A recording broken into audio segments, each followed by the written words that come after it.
महायुती सरकारच्या प्रतिकात्मक पुतळ्यावर काँग्रेसने फेकली चिखल। केंद्र आणि राज्य सरकारने अनेक अन्यायकारक निर्णय घेतले आहेत। यामुळे समाजातील सर्वच घटक अनेक समस्यांना तोंड देत आहेत। मात्र सरकार केवळ बघ्याची भूमिका घेऊन आहे।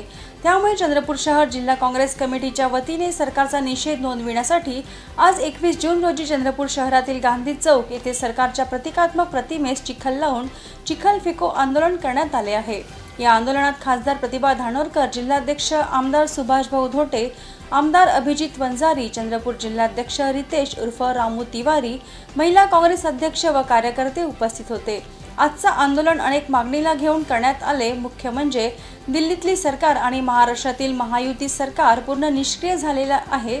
नीट सारखे परीक्षेमध्ये यांनी गोंधळ केलाय। ज्या शेतकऱ्यांच्या भरोशावर सरकार आहे त्या शेतकऱ्याला बियाणे मिळत नाही, खते मिळत नाही, औषधी मिळत नाही। म्हणून आज सरकारच्या प्रतिकात्मक प्रतिमेस चिखल फेको आंदोलन करण्यात आले असल्याचे आमदार सुभाष धोटे यांनी सांगितले।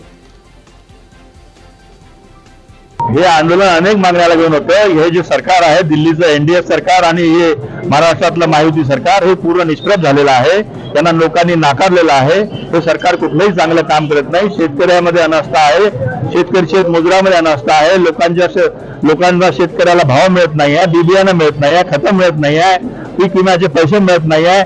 नुसता सर्वे करून गेले पण कुठली योजना अंमलात आली नाही आहे। आणि जे काही अनएम्प्लॉईड आहे त्या अनएम्प्लॉईड सुद्धा लोकांना दवाखान्यामध्ये काम करणाऱ्या लोकांना 10 महिन्याचा पगार झाला नाही आहे आणि प्रायव्हेट कॉन्ट्रॅक्टर्स नोकर भरती करून आलेले आहे। या सगळ्या गोष्टीचा निषेध करण्यासाठी आम्ही आज लोकशाही पद्धतीने आंदोलन केलं। एक प्रतिकात्मक आम्ही इथं पुतळा उभा केला, सरकारचा पुतळा उभा केला आणि त्याच्यावर आमच्या खासदार प्रतिभाताई, आमचे आमदार अभिजितजी, आमचे शहर अध्यक्ष रामू तिवारीजी, महिला अध्यक्ष सगळ्यांनी मिळून आणि सर्व कार्यकर्त्यांनी मिळून त्या पुतळ्याला चिखल फेकलं। पुतळ्यावर चिखल फेकलं म्हणजे या शिंदे सरकारने चिखल फेकलं असा संदेश लोकांपर्यंत गेला पाहिजे अशी आमची भावना आहे।